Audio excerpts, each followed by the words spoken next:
I'm just going to say welcome to the stage, Elina Berglund, CTO and co-founder of Natural Cycles. We're talking about the future of media here today, how media is becoming more and more digital and depending on technology. And you have used technology in creating an app for monitoring cycles called Natural Cycles. And it's the first natural birth control app. You have to tell us about that. How did this happen? Well, it started because me and my husband needed a natural way of preventing pregnancies ourselves.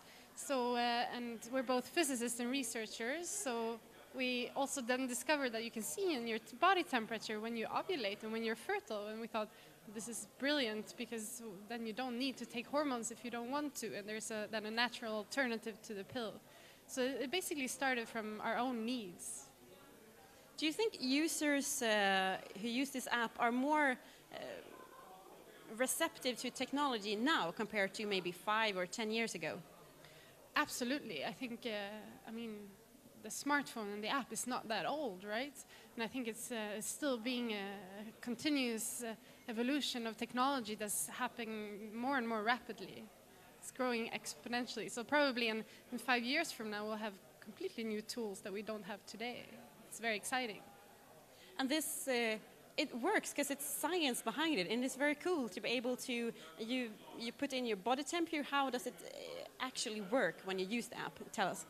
Well, you wake up in the morning and you measure your temperature in the mouth. The first thing you do, you enter it into the app, and then the algorithm runs behind the app, kind of behind the scenes, and tell you if it's a red or a green day, so fertile or not fertile day.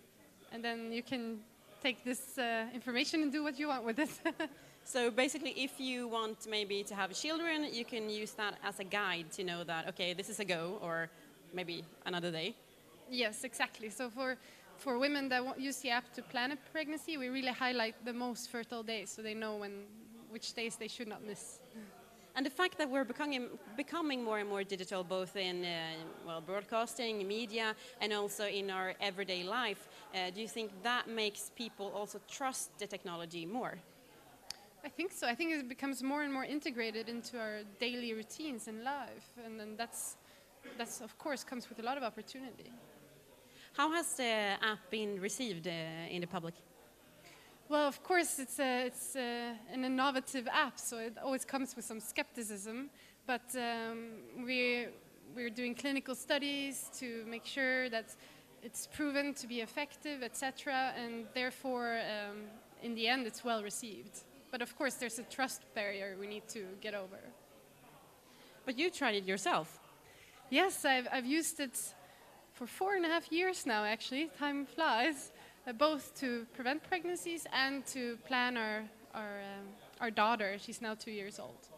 And how does it work? Or has it worked for you?